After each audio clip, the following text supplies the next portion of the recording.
La mutilación genital consiste en la extirpación de los órganos sexuales o parte de ellos, tanto en el hombre como en la mujer. Puede tener motivos religiosos, culturales o estéticos. Y también puede ser una forma de castigo utilizada como parte de otras prácticas sexuales. Mutilación genital femenina. Es la extirpación parcial o total de tejido de los órganos genitales femeninos, particularmente del clítoris, con objetivo de eliminar el placer sexual en las mujeres, considerando razones culturales, religiosas o cualquier otro motivo no médico. La mutilación genital se practica en más de 28 países de África y en algunas comunidades de inmigrantes que viven en Europa y en los Estados Unidos.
Esta práctica provoca serios riesgos para la salud, incluidas varias dificultades obstétricas, como partos prolongados y obstruidos, episiotomías y desgarros perianales. Además, las mujeres sometidas son 2 veces más propensas a no experimentar deseo sexual y tienen 1.5 veces más probabilidad de tener relaciones sexuales dolorosas. Esta práctica se considera una violación de los derechos humanos de las mujeres y de las niñas. Y actualmente existen leyes y códigos penales que prohíben la práctica en algunos países africanos. Sin embargo, la prevalencia sigue siendo alta. Según las estadísticas, la práctica de la ablación afecta en la actualidad alrededor de unos 138 a 140 millones de mujeres y niñas en el mundo. Se cree que cada vez se practica a niñas con mucho menor edad a fin de evitar que quienes sufren la mutilación juzguen la práctica por sí mismas al ser mayores. Según datos de la OMS, suele practicarse en la infancia, entre la lactancia y los 15 años.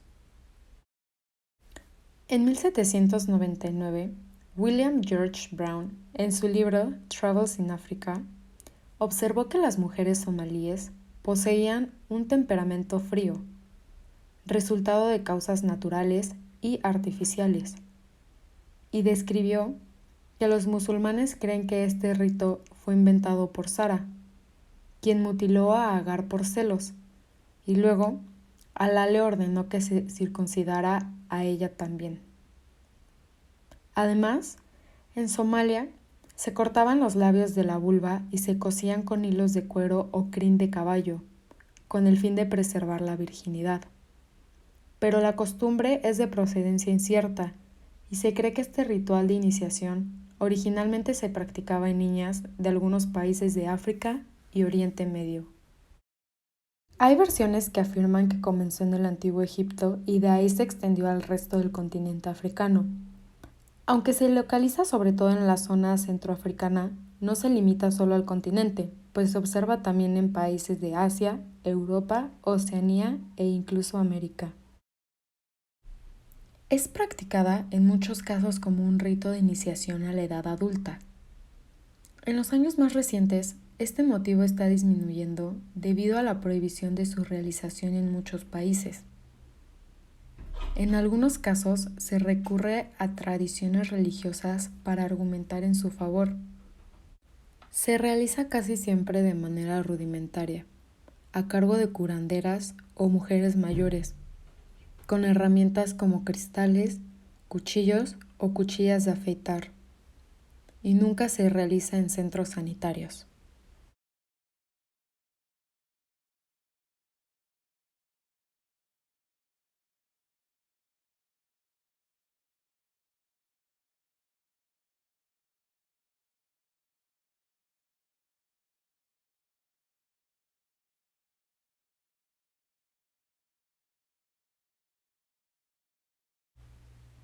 La pérdida casi total de sensibilidad es la principal consecuencia para las afectadas, junto con el trauma psicológico. Hay mujeres que mueren desangradas o por infección en las semanas posteriores a la intervención. Estas consecuencias pueden tener efectos inmediatos o a largo plazo, entre los cuales tenemos dolor intenso, choque, hemorragias graves, tétanos, sepsis, problemas urinarios, llagas, lesiones en los tejidos genitales vecinos, quistes, infecciones urinarias recurrentes, esterilidad, complicaciones del parto, aumento del riesgo de muerte del recién nacido y la necesidad de nuevas intervenciones quirúrgicas. Desde el 2007, el Consejo Nacional para la Infancia y la Maternidad es responsable de coordinar las actividades que se promueven en Egipto para el abandono de la mutilación. Sus funciones consisten en apoyar acciones a nivel comunitario, fomentar el diálogo nacional sobre el tema y promover las reformas legales y de políticas públicas al respecto. Actualmente, el 6 de febrero de cada año, a partir del 2003, se conmemora el Día Internacional de Tolerancia Cero con la Mutilación Genital Femenina.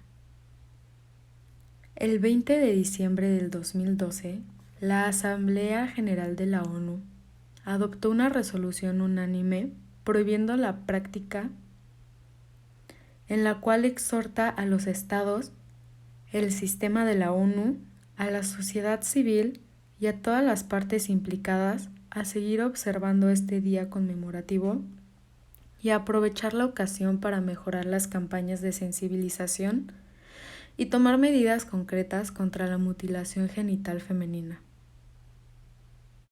En 2002, el médico francés Pierre Folz, en colaboración con el urólogo Jean-Antoine Rovin, iniciaron la práctica de una cirugía reparadora del clítoris. En 2012, se presentó un informe en el cual decía que en 11 años su equipo había operado a casi 3.000 mujeres.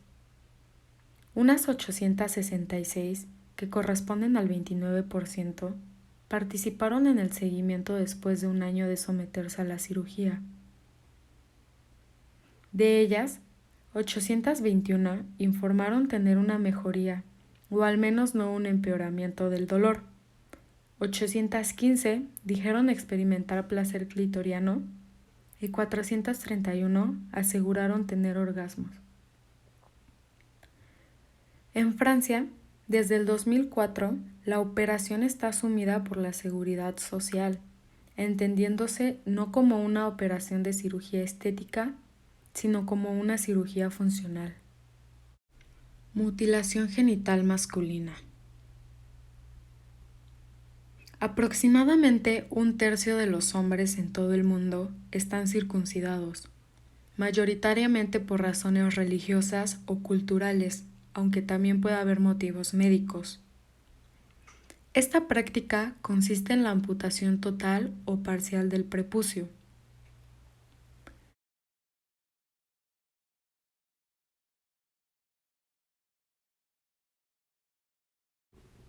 Parece ser que esta práctica surgió como parte de los ritos de purificación de los antiguos egipcios, y de ahí pasó a las religiones monoteístas abrahámicas y otras tribus africanas. Puede tener diferentes significados como son rito de paso a la edad adulta, rito de fertilidad, sacrificio ritual de sangre, como parece ser que era entre los pueblos prehispánicos de las Américas, o también puede ser una medida de supuesta higiene en climas donde escasea el agua.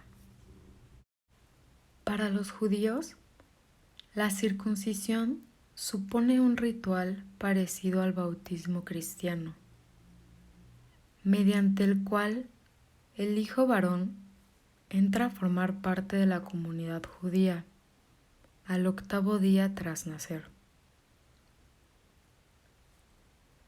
renovando el pacto que Abraham hiciera con Dios cuando entregó el anillo de piel que cubría el pene de su hijo Isaac.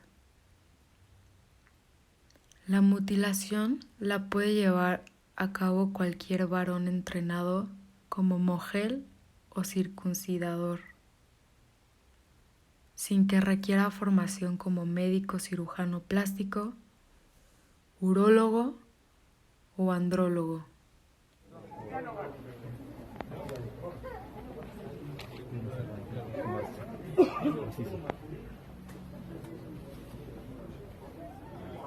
Hay que ver las penas, vienen las penas de lado.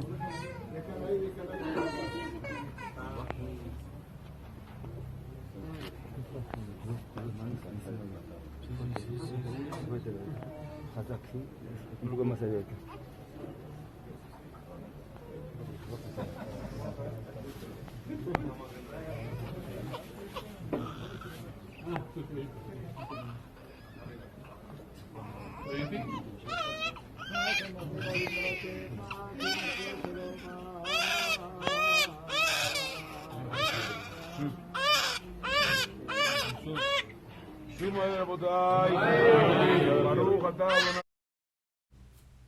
Entre los musulmanes, la circuncisión se llama al-Hitán en árabe, o también taharán, que significa purificación.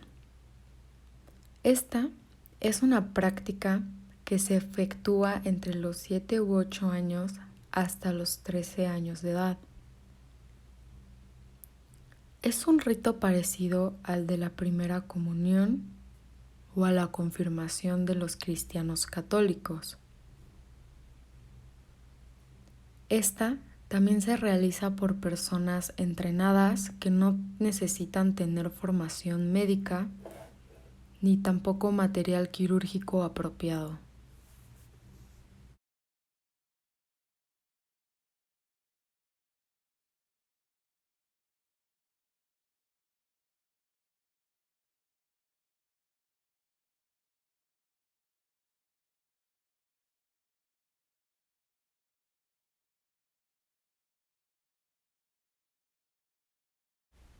Según la Canadian Pediatric Association, la necesidad de circuncisiones por razones médicas en una población normal es de tan solo el 1%. Siempre en casos de afecciones como fimosis, que es la estrechez de la abertura del prepucio que impide descubrir el glande total o parcialmente. La balanopostitis crónica, que es una inflamación del glande y el prepucio, o las hipospadias. Estos son defectos de nacimiento en los cuales la abertura de la uretra no está en la punta del pene. Además, el Medical Ethics Committee británico señaló en 2007 que la circuncisión masculina por razones médicas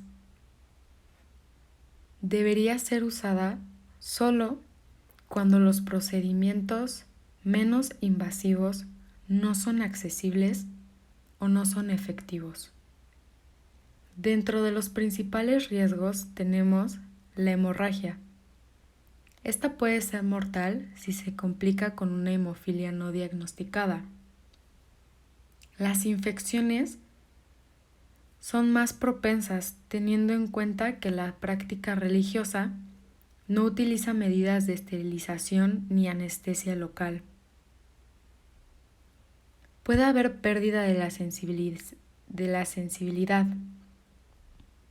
Esta operación amputa una parte sensible y erógena de la sexualidad masculina, y este procedimiento irreversible elimina terminaciones nerviosas, por lo tanto, sensibilidad de la zona.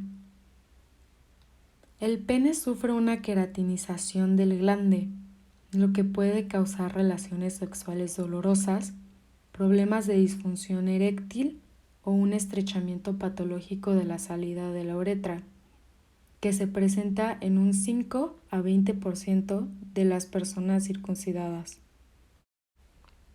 Se cree que una de las verdaderas razones que motivan a esta práctica cuando no es por motivos religiosos son los tabúes relativos al sexo.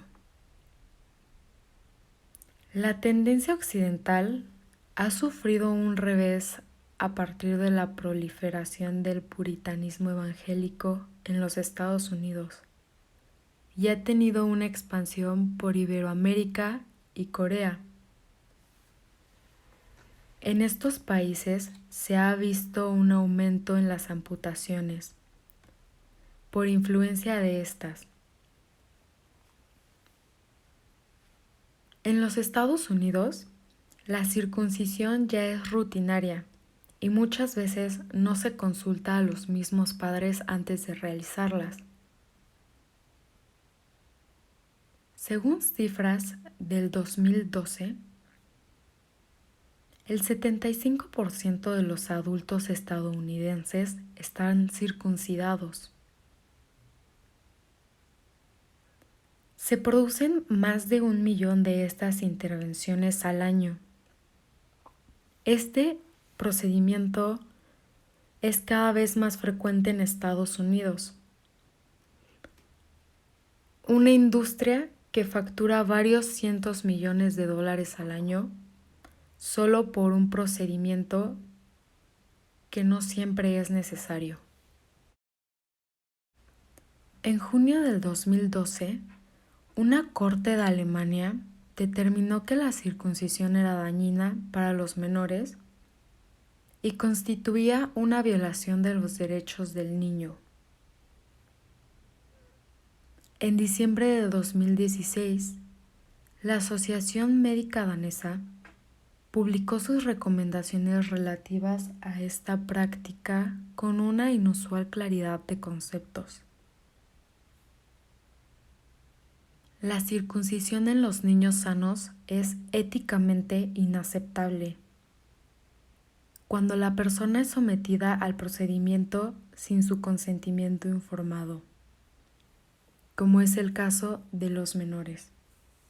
La circuncisión no terapéutica atenta contra los derechos humanos de los niños y concretamente contra los derechos sexuales y reproductivos de los varones. Si se llegara a prohibir, más que un atentado contra la libertad religiosa, supondría una garantía para la libertad de conciencia de los individuos menores de edad. La retirada del prepucio de un pene sano, según la mayoría de las asociaciones médicas e investigaciones científicas, está lejos de ser una práctica inocua o promotora de la higiene, de la fecundidad o de la salud sexual. Se debe de desmontar la falsa creencia de que la circuncisión protege contra enfermedades de transmisión sexual, como son el virus del papiloma humano o la transmisión del VIH.